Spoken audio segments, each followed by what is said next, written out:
Почитувани, добре дојдовте во Визави. Мојот вечерашен гостин колегите го знаат како посветен работник, истакнат македонист и учител кој во средно училиште испраќа генерации на деца кои што се подготвени да ги прошират своите знаења и да ги надградуваат гледиштата кои што веќе ги имаат оформено во основното образование.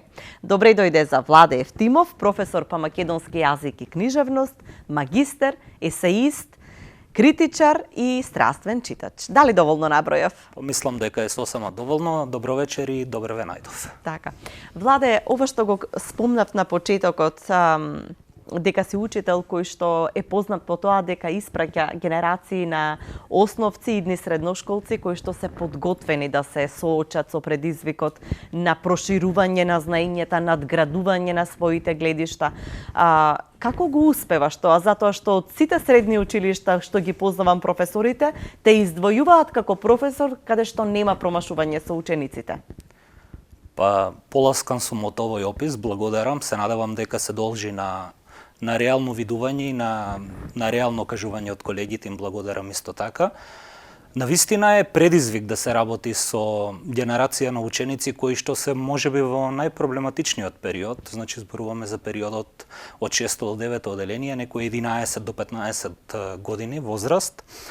И за секој наставник, за секој учител, како што рече и самата ти, многу го сакаме тој избор учител, бидејќи да поучува навистина е посебна дарба не за секого, значи сметам дека да се биде учител е навистина благослов и дарба. Како што реков, да се биде учител во таа возраст е навистина само по себе предизвик и за мене представува навистина и гордост и мотивација да се дадам за таа возраст ученици и да успеам од нив да направам индивидуи и личности кои што ќе си го сакаат својот мајчин јазик, ќе развијат љубов за литературата, ќе се описменат ако сакаме, бидејќи сепак станува збор за поставување темел, основа за едната личност. И мислам дека со многу посветеност и многу труд успевам да всадам љубов. Љубовта може би е вистинскиот одговор на сето она што претходно ме праша, Суза. Најпрво им всадуваш љубов, а дури потоа доаѓа знаењето. Ако тој однос оди преку страв и ако оди преку градење екс катедра, наметнување некој однос на устав, закон, ред и мир и не знам што, мислам дека шансата да се добие некаков добар резултат е речиси минимална. Меѓутоа, кога од една страна има љубов кон професијата, каква што имам јас кон мојата професија, од друга страна љубов кон децата, со какви што работам секојдневно, и љубовта кон книжевноста на крајот на денот и кон мајчиниот јазик, мислам дека заедничкиот именител љубов на сите овие агли е навистина вистинската формула за успех. Навистина е импресивно човек да слуша дека некој толку многу си ја сака професијата во време кога ја изгубивме таа пасија кон било што. Апсолутно. Луѓето се навистина апатични, но како ти ја одржуваш жарта кон работата, кон македонскиот јазик, кон книжевноста воопшто? И самата си пасиониран читател, пасиониран пишувач, се знаеме лично и нема да си персираме во овој момент за да не испаднеме двојни. Самата знаеш колку време треба човек да ја развие таа љубов кон пишаниот збор, да ја прво вгнезди во своето срце, а потоа да започне со текот на времето да ја емитува кон неговата непосредна околина и кон пошироката понатаму. Од самиот тој аспект, кај мене долги години се гради тој однос кон пишаниот збор, кон љубовта за читањето, за анализирањето, за критиката, ако сакаме, бидејќи во основата сум критичар и книжевник, научник. И сите тие љубови се на некој начин слеале во една и ја пренасочувам кон љубовта кон учениците и желбата да им покажам еден поинаков однос, еден поинаков начин на читање на литературата.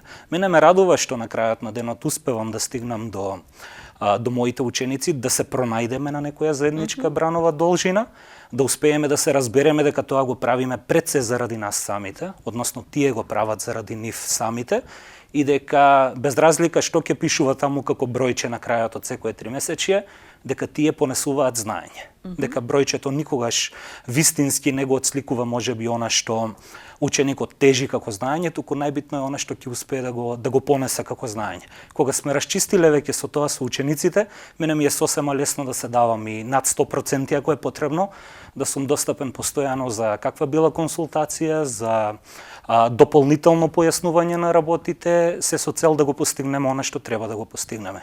Резултатите мислам дека во таков сооднос на нештата многу лесно пристигнуваат и не си дозволувам да ме зафати таа летаргичност и таа апатија баш поради тоа што имам огромен двигател во моите ученици.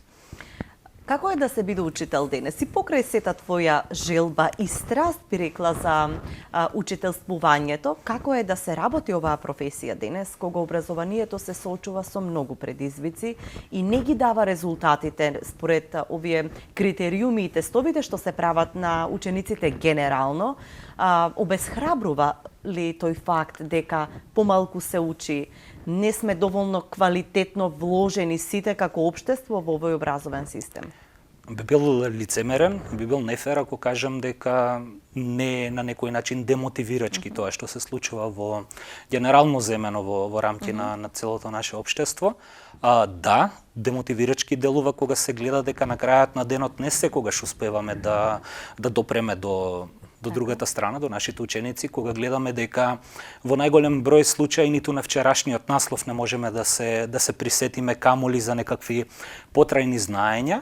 Меѓутоа сметам дека тоа не смее да не обесхрабри, да не фрли во летаргија и да кажеме добро, до тука ние дадовме што можевме од нас, се повлекуваме. Сега ни е битно нам 15 да дојде во месецот, да отидеме до банкоматот, да ги добиеме нашите примања што би требало да ги добиеме и повеќе не интересира. Ова е најпоразителното што може нам како општество да ни се случи, затоа што ние освен што сме работници, освен што работиме на некој начин како и сите за придонеси, ние сме пред се учители. Мислам дека ја заборавивме благородноста на нашата професија во целиот тој систем. Суштината на повикот. Мислам дека да, тој наставнички, тој професорски повик го подзаборавивме некои од нас. Еве, и самиот ќе се ставам во истиот тој кош, макар што го побиваме со тоа претходно кажаното и сметам дека малку повеќе треба да се вратиме на основата на професијата наставник, учител. Значи треба да не се доживуваме себе си како даватели на јавни услуги, како еднаш администрација, еднаш буџетари, едноставно треба да си се изделиме како учители, да си ја сакаме професијата и да се потрудиме за нас да зборува квалитетот што ќе го произведеме како кадар. Ако сите го сватиме тоа, ако се вратиме на нашата суштина, на она што сме на вистина, мислам дека за кратко време може да се види резултатот на учителот. И спротивната страна, и не резултатот се гледа многу лесно, и успехот и неуспехот. Имаш ли чувство дека се нарушува таа алка, кругот наставник, родител, ученик? Кој дава помалку енергија што не можеме добро да го завртиме вртилото и да профункционира со оглед дека забележителни се намалените знаења што ги покажуваат учениците, но тие не може да ги издвоиме како виновници. Мора да има некаков прекин во комуникацијата во овој круг. Суза, мислам дека повторно е нефер и неблагодарно да извлечеме еден паушален и генерален заклучок во целата таа ситуација, затоа што јас лично сум гледал ситуации кога нешто едноставно штрчи, кога едноставно нешто не штима. Ако се вложува наставникот, а ученикот не произведува доволно, имам на другата страна сосема коректен родител кој што исто со толкав жар сака неговото дете да постигнува резултати, ама едноставно ученикот не покажува интерес. Од друга страна имам ученик кој што перфектно си ги завршува задачите, неговиот родител нема да го видам можеби во сите 4, харикирам сега, во сите 4 години на образованието. Од друга страна сум сретнал колеги, професори, наставници кои што едноставно едва чекаат да си ја завршат работата за денеска и толку повеќе не ги интересира ништо што се случува со нивната работа и тој однос со учениците, така што ова е доста комплексно што е поставено како прашање и мислам дека нема само еден единствен одговор. Аха, таа е алката, родителите се слабата алка, наставниците се слабата алка или децата. Мислам дека штом постои проблем, сите тие три чинители би требало да си ги преиспитаме нашите влијанија, нашите удели. Не влијање, туку едноставно нашиот удел во тоа што го правиме. Да си го земеме својото товарче со вина. Точно. Сите треба да понесеме одговорност во рамки на она што сме самите, да согледаме, да направиме една ретроспектива на тоа што сме правеле во минатото, што сме произведували и зошто не произведуваме сега квалитет ако сакаме. И може би многу полесно би дошол одговорот на тоа прашање. Зборувајќи го оваме наведена на прашање, зборувавме дека си доста години во образовниот процес. Имаш увид во период, да речеме, од 13-14 можеби години како учител, како наставник, професор по македонски јазик и книжевност. Имаш ли чувство, ова е честопати апострофирано како голем проблем во изразувањето на наставниците и организацијата на нивното време и часови, дека станаа административци. Се обременети со работа која што одзема доста од нивното време, па можеби и енергија за да бидат многу покреативни и да го на некој начин замислат и реализират часот по нивен терк, со повеќе креативна енергија која што би ја искористиле за часот наместо за административните работи. Се промени ли нешто во вашата работа драстично? Види вака, сметам дека оној што професионално си ја работата, еве сега зборуваме за образованието, ама општо во секој сектор е исто. Оној што си ја работата, ја работи и постигнува. Оној што не ја работи како што треба работата, наоѓа изговори за она што се случува. Да, де факто е зголемена административната работа и од нас се бара многу повеќе внимание да посветиме на правилната документација, да постои таа нервоза, тој притисок, леле сега ќе дојде инспекторатот, треба да покриеме тоа, треба да направиме она, како да заборавивме просто да си ја работиме работата. Значи, вината можеби е повеќе во самите нас, во нашата можеби неорганизираност на нештата, можеби во недобро поделеното, организираното време. Значи, човек ако сака, сметам дека успева да покрие се. Добрата, совршената дневна подготовка нема како да ми произведе мене добар час, добар наставен час, добра наставна единица. Јас сум тој што го води часот, јас сум тој што треба да ја произведе хемијата, позитивната енергија внатре во училницата, јас сум тој кој што треба да им помогне на учениците да стигнат до наставните цели. Никаква совршена ставено на хартија, значи дневна подготовка нема да го направи тоа место мене. Значи, сметам дека треба повеќе да уживаме во самиот наставен час, во работата со нашите ученици, да си се посветиме, а таа административната работа да не ја сваќаме како товар, просто да си ја сработиме и да престанеме да се жалиме. Мислам дека бадијала се жалиме, треба малку повеќе да се посветиме на работите. Кога зборуваме за мотивирање на учениците, познати по тоа, а и општо е познато дека многу си активен во организирање на различни работилници, мотивирање на учениците да конкурираат на различни конкурси и носат успеси од таквите настани. Потоа организираш квизови. Со години се организираше квиз во училиштето Манош Турновски во Ново село. Кажи ми, колку ова влијае да се мотивираат учениците да извлечат максимум од себе? Колку им дава дополнителен стимул кој што се одразува најверојатно и на целокупниот нивен училишен успех? Може би се забележи мојата насмевка додека ми го поставуваше прашањето во глава. Ми поминаа сликите од последниот квиз што го организиравме на самиот ден на прогласување на пандемијата. Практично од тој 9 март 2020 беше последното финале што ние го направивме. 4 години поред одеше квизот Мисли брзо. Поздрав до моите колеги македонисти ако не гледаат, бидејќи тие се добра алка од целиот тој синџир што безпрекорно ни функционираше. Децата просто го обожаваа тоа. Кога ќе дојдеше моментот за организација на нашиот квиз на знаење, кога ќе дојдеа моментите на подготовки, на игри, па дури и публиката која што бодреше и се останато, децата просто уживаа. Учениците уживаат Од една страна си ги покажуваат знаењата, си ги одмеруваат силите, но од друга страна се е тоа низ процес на игра. Низ метод на игра, на уживање, на забава, на едноставно се создава една прекрасна хемија која што се надевам дека ќе најдеме сили да ја продолжиме таа наша традиција. Просто е момент што треба да се почувствува. Децата ги согледуваат тие наши вложувања. Доста се умни, доста се проникливи денешните генерации ученици и тие нови пристапи и не толку нови, едноставно поразлични, не дека е измислена топла вода или е направено нешто бог знае што, едноставно скоцка на еден концепт кој што понудува и забава и можност буквално да се повтори целиот материјал, бидејќи таму некаде март-април ни е реализацијата на квизот, таман кога можеби 80% од материјалот е поминато од учебната година.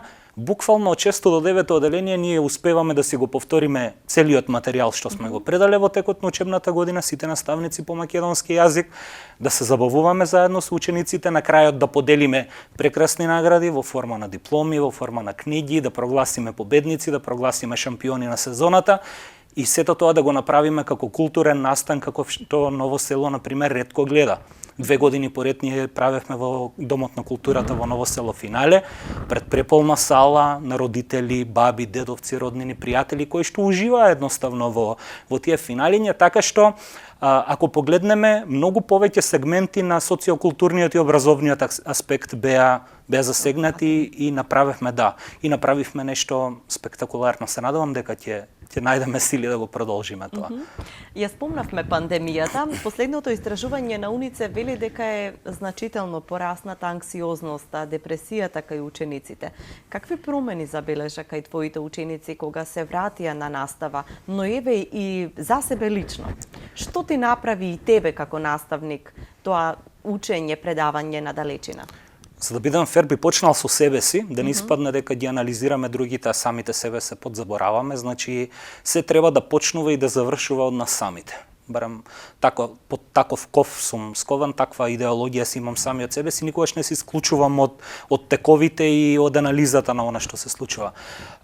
Коментиравме пред да започнеме со снимањето како да не присили на некој начин пандемијата и сето она што се случуваше, сето тоа бомбардирање со информации и со сето останато на што бевме сведоци, како да не затвори во некои лични бункери и како неволно да пуштавме луѓе во наша близина. Се осамувавме, се отоѓувавме од нашите најблиски, од нас самите и можеби откривме некои пространства во себе си што помалку и не заплашуваат. Еве, лично зборувам за себе си и сваќаме дека можеби и не сме толку силни, не сме толку храбри, не сме толку семоќни колку што сме се доживувале во текот на растењето, во текот на формирањето на личноста, како да не соочи со фактот дека сме кршливи, ранливи, минливи. Многу лесно може да се соочиме со нашата ништожност ако се погледнеме во универзални рамки, например. Сега, тоа нормално е да влијае кај учениците кои што, за разлика од нас, кои што сме возрастни, се извинувам, се наоѓаат во период, во возраст на формирање како личности, во период на созревање, на растење од секој можен аспект. И нормално кај нив тие симптоми да бидат уште поизразени, уште поотуѓено, уште поисплашено да се чувствуваат, анксиозност е спомна како проблем, па во средини како мојата, каде што работам, рурална средина, релативно помала и така натаму, можам слободно да кажам дека за анксиозност и не сме многу зборувале пред пандемијата. Значи, за разлика од тоа што се случува во последните 2 години кога среќавам ученици кои што имаат и разговори со стручни лица околу анксиозност, околу сите тие пропратни случувања, така што сметам дека пандемијата си го направи своето, го наплати својот данок. Учениците и тоа како го променија пристапот и кон учењето, и кон однесувањето, и кон социјалниот живот, а на крајот на денот ако сакаме онлайн учењето што произлезе како резултат на сите тие случувања, допрва го наплаќа данокот околу ученици што се некадарни да прочитаат една книга, да се сконцентрираат на една страница, да исчитаат без проблем еден подолг пасус и така натаму. И мислам дека тоа е поразително. Како да се натера едно дете со љубов, не со сила да прочита нешто повеќе, ако постојано стигнуваат критики на адреса на изборот на лектирите кои што им се задолжителни за читање, дека се неинтересни за децата, несоодветни со современото дете. И од друга страна ја имаме технологијата која им е на дофат, каде што има многу интересни содржини само на еден клик, кои што буквално го окупираат, ги привлекуваат нивното внимание таму насочено. Што правиш ти во оваа, би рекла Сизифова битка? Мојата битка е навистина Сизифова, навистина убав избор на споредба, затоа што навистина е просто чудо да се натера една млада личност, едно младо човече да го поттикнеш со љубов да го прочита делот, и тоа не е секогаш со љубов, да не се лажеме, на почетокот мора да повлијаат.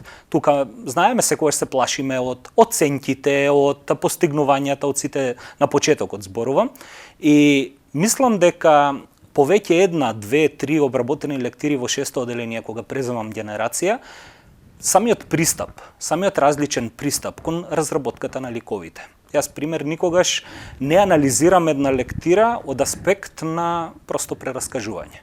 Содржината им ја оставам на самите ученици и на нивната совест, во смисла прочитале или не прочитале, запаметиле или не запаметиле. Ние секогаш нашата анализа ја правиме од аспект на анализа на ликови, анализа на ситуации, анализа на тематики. Јас без никакви табуа и без никакви предрасуди зборувам за разводот на родителите, на пример, во Девојчето со две имиња. Еве сега прво ми падна таа помодерна лектира е. Значи, ја засегнуваме тематиката на разводот како социјален феномен кој што ги погодува децата, особено на таа возраст. Без никакви предрасуди го читаме Горјан Петревски, ја читаме неговата Марта и обидот за силување во 7-мо оделение, например, во 8-мо оделение, поново. Така што, уште на 14 години разговараме и со момчињата и со девојчињата колку е опасно интернет комуникацијата со непознати, каде сето тоа може да не однесе, доколку, например, се впуштиме во нешто што не е сосема природно. Се разбираме. Значи, немам апсолутно никакви предрасуди ниту табуа. Еве сега од катедра нема да зборуваме сега за силувањето, нема да зборуваме сега за разводот, нема да зборуваме сега за некои посочни тематики и поболни, затоа што за тоа не се зборува со децата. Глигор Поповски во неговиот Бојан во еден момент вели: за децата се разговара со се. Се сеќаваш во моментот кога загинуваат двете овчарчиња од гром, таму некаде горе во планината, и кога децата едноставно се соочени со фактот дека губат другари уште на 3-14 годишна возраст од една природна катастрофа. И тогаш докторот им вели: со децата навистина треба да се разговара отворено за се, бидејќи тие треба да ги видат сите лица на животот. Тоа е мојот пристап. Анализираме ситуации, анализираме ликови, се впуштаме во анализа уште во 6-то оделение, 7-мо, 8-мо и така натаму како што растеме. И со текот на времето јас имам млади критичари, млади аналитичари, наместо да имам прераскажувачи кои што на Google отвориле, прочитале некаква кратка рецензија и сега божем ќе глумиме дека сме прочитале лектирата. Кај мене непрочитана лектира не може да помине за оценка, и толку феродност имаме развиено со текот на времето, едноставно учениците сами си признаваат доколку страни имаат реално прочитано и дискутираме во рамки на тие страници. Така, она што е успеале да го прочитаат.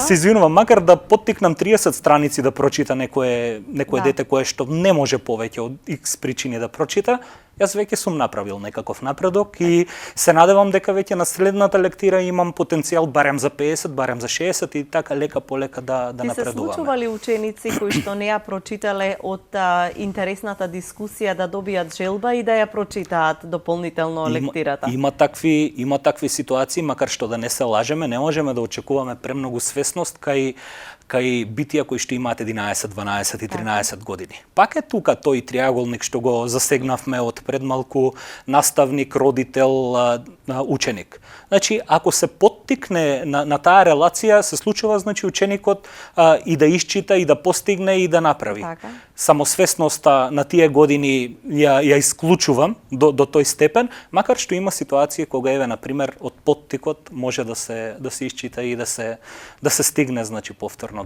до убав резултат. Каква е твојата оценка на лектирните изданија? Сметаш ли дека е потребна сериозна ревизија? Во смисол на застареност пред се, на вклучување на актуелни можеби теми кои што не се доволно обработуваат, а ги засегаат веќе младите генерации. Така, сега тоа е можеби одење по тенок лед, значи ако го веќе анализираме тоа, од причини што понекогаш сакајќи да бидеме премодерни, одиме од крајност во крајност. Значи не сум убеден дека секогаш е потребно целосно прилагодување на тековните ситуации. Барем тоа е моето лично видување на работите. Убаво е да се биде модерен, да се засегаат нови модерни тенденции.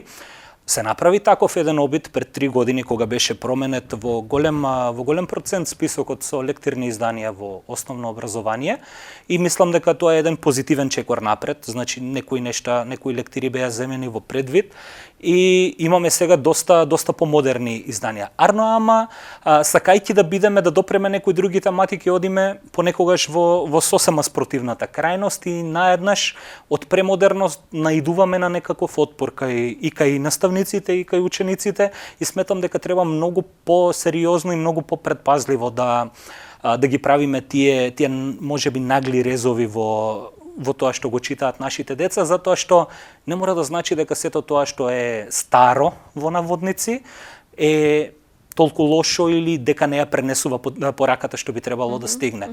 Пораката за младите генерално земена сметам дека не е многу смената од пред 30 години и сега. Да се биде чесен човек, да се биде добар човек, да се биде умно дете, да се пишуваат домашните, да се играат со другарчињата, значи генералните пораки што ги носат сите тие лектирни изданија, па потоа веќе во 8 и 9 оделение пораките за прва љубов, првите симпатии, првите некои незгоди во училиште и така натаму, булингот како тематика е доста застапен сега во некои од поновите лектирни изданија и мислам дека тие тематики се универзални.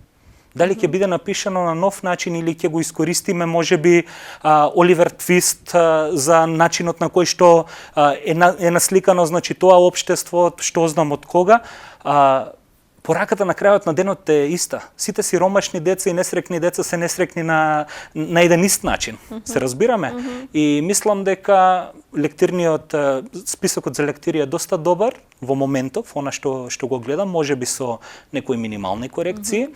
Повеќе за мене внимание би требало да се посветува на чистината на јазикот што е застапен во преводите, бидејќи поголемиот дел од тие дела доаѓаат од странски книжевности, повеќе на квалитетот на самата книга што се избира, а темите како теми се пак производ на работата на наставникот.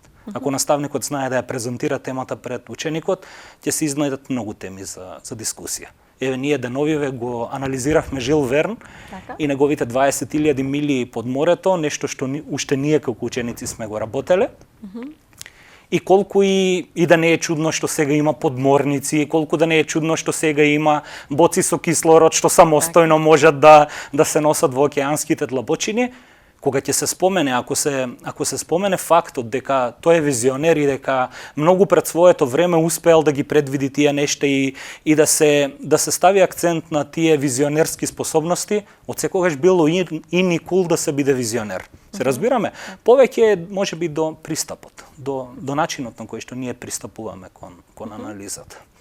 Зборувајќи за тоа колку е потребно да се внимава на јазикот кој што се употребува во лектирите, би рекла дека е исто така многу значајно да се внимава и на јазикот на кој што им се предава на децата, не само по македонски јазик, туку и по останатите предмети, бидејќи ова се ученици во предметна настава. Од аспект на човек кој што го изучувал македонскиот јазик, во каква состојба ни се училиштата во моментов? Имаш допир со многу ученици, одите на надпревари. Ќе кажам само Болна тема. Болна тема, мора да се офне.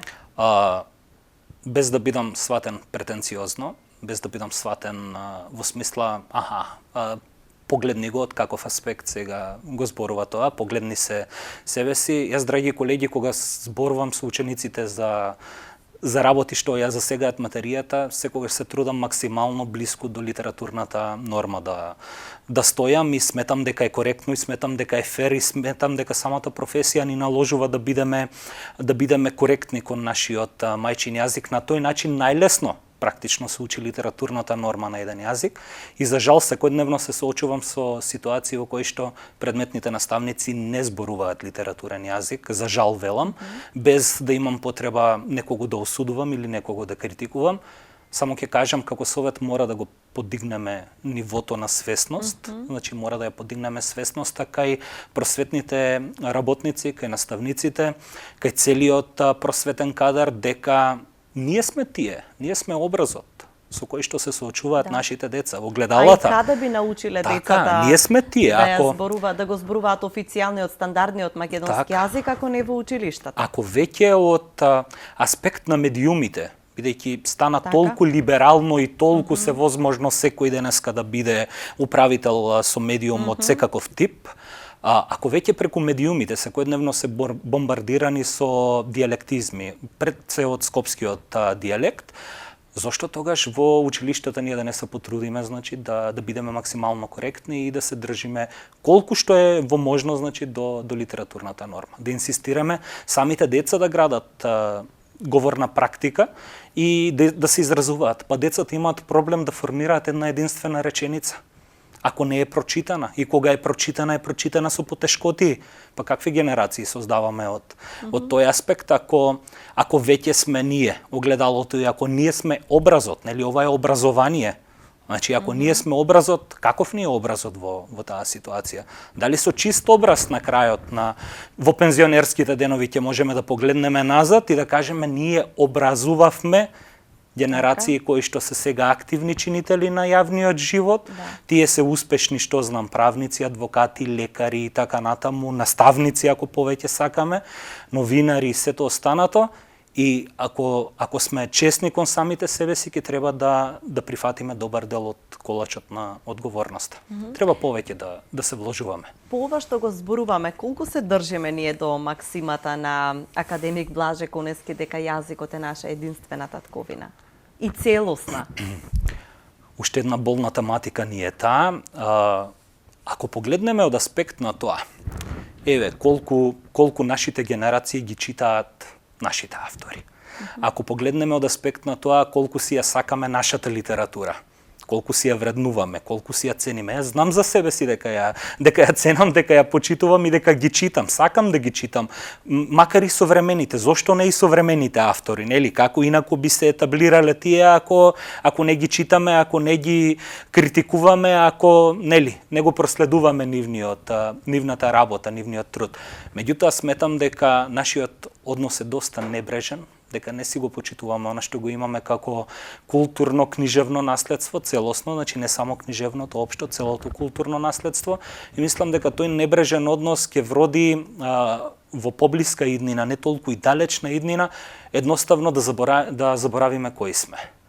Не во смисла тука сега да шириме некаква патетика или некаков лажен патриотизам. Од аспект на културната оставштина што ние ја имаме и што не си ја вреднуваме ниту достојно, ниту онака како што треба. Ако научиме да го цениме она што го имаме, ако научиме да ги читаме нашите автори, ако научиме едноставно со восхит да застанеме на еден плаошник и да се поклониме пред мисијата на Свети Климент, она што зашто би требало да биде горд секој македонец, на пример. Тогаш мислам дека и самите би научиле да си ја подкренеме нашата собствена цена, би се засакале многу повеќе и во многу поголем мир би живеели и со себе си и со сите останати братски словенски народи околу нас. Мислам дека проблемот со сите оние од политички аспект случувања лежи во нашето неприфаќање, во нашето незнаење. Жал ми е што ова може би го изустувам на глас, ама она што го анализирам ми зборува дека ние не се знаеме доволно себе си и не се сакаме доволно себе си, па како да очекуваме некакво, било какво признање. Признанието треба да истече првин од нас. Оној што знае кој нема потреба да се споредува со другите и да се докажува пред другите. Тој едноставно знае. Мојот апел во таа смисла е дека повеќе треба да читаме, дека треба малку повеќе внимание да посветиме на себе образување, на себе надградување и со текот на времето ќе сватиме, ќе си го најдеме место под парчето небо. Владе, уште во најавата спомнав дека ти си магистер, човек кој што и од научен аспект пристапува на книжевноста на македонскиот јазик. Пишуваш критики, често те гледавме на промоциите на авторите овде. Па, што работиш во моментов во оваа област? Мене ми е особено драго што ја начнуваме оваа тематика и особено се радувам што низ годините моја поддршка добија доста помлади. И ние сме релативно во младата генерација, но има и помлади од нас кои што творат и кои што си го бараат своето место под книжевното небо. И особено се радувам што им бев прва пружена рака на многу млади автори кои што не знаеа како, не беа толку опитни, не виделе, не слушнале, не искусиле и секогаш во мене наоѓа и пријател и човек кој што ќе им помогне за реализацијата на нивниот книжевен сон. Имам работено на доста рецензии, на доста промоции, значи на млади автори и особено сум горд на тоа. Мојата магистарска теза го анализираше нашиот културен идентитет низ литературата и низ филмската продукција, значи едно дело на кое што самиот сум си горд, затоа што ние припаѓаме на генерацијата студенти кои што сакаа да го употребуваат многу повеќе сопствениот мозок при анализирањето и пишувањето на нештата, а не бегло да преземаат готови флоскули, така што горд сум на тоа што е сработено, горд сум на сите мои книжевни ангажмани што сум ги имал низ минатото. Во моментот сум си поставил еден посериозен залак пред себе си. Прво, можеби, печатење на моето магистерско дело, значи на мојата магистерска теза да ја види конечно светлината на денот, да направам збирка поезија која што, тука таму по некои фиоки, по некои папки од компјутери стои не промовирана пред светот и конечно да го завршам мојот роман, започнат уште далечната 2016, ама поради себе критика, поради навраќање и тоа постојано критикување на она што си го создал самиот, заглавен е таму некаде во некаква креативна блокада и чека да ја види светлината на денот. Се чини дека многу е тешко човек кој се занимава со критика да го објави она што го прави, но што е со текстовите кои што ги имаш пишувана како критика и рецензија? Си помислил дека треба да бидат вкоричени и треба да бидат објавени? Јас се сеќавам особено Суза апропо ова прашање на еден момент кога ние имавме едно вакво слично интервју само во Сменети улоги, кога разговаравме на едно наше локално радио тука. Јас во улога на новинарот и во улога на мој гостин и уште тогаш ја протнавме идејата во смисла дека сите тие книжевни погледи, критички погледи, макар и гостувања, би требало еден ден да бидат објавени како посебна книга и стојам на тоа, затоа што навистина има доста квалитетни муабети кои што сме ги правиле со нашата Ана, например, со тебе и со други, со нашиот Иван и така натаму, луѓе кои се тука и значат, значи, не само за струмичкото, општо и за македонското книжевно небо, за македонската критика и книжевност, така што идејата стои и се надевам дека еден ден ќе го направам тоа, ќе најдам енергија и ќе го просто да го сработам, бидејќи тоа си стои како аудиозапис, стои како пишан документ, едноставно потребно е малку само да се дошминга. Така, и да биде објавено. Јасно. Владе, сосема за заокружување на овој разговор, зборувавме колку е важно да се чита.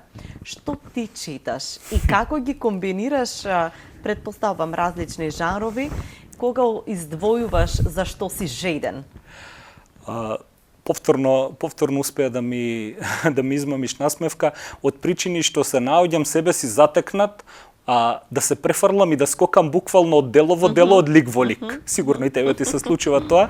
Од таа жет едноставно да се прочита, да се види повеќе, да се разбере повеќе, да се анализира повеќе и во еден момент да заборавам просто кој сум и да се најдам дека живеам нечии туѓ живот читајќи одредено дело. Читам повеќе нешта истовремено, значи обожавам да експериментирам, немам предрасуди кон книжевноста. Моето базично поле е компаративната книжевност и нас на факултет не ни укажуваа, не учеа, туку ни укажуваа уште на времето дека не смееме никогаш да си го дозволиме луксузот со предрасуда да придеме кон некое дело. Самото дело на крајот ќе си покаже дали било вредно или не било вредно за прочитување, ама предрасуда во смисла дека ова дело е од тој автор и нема да го читам, тоа не смееме ние да си го дозволиме како книжевници, особено не како компаратисти, така што читам се.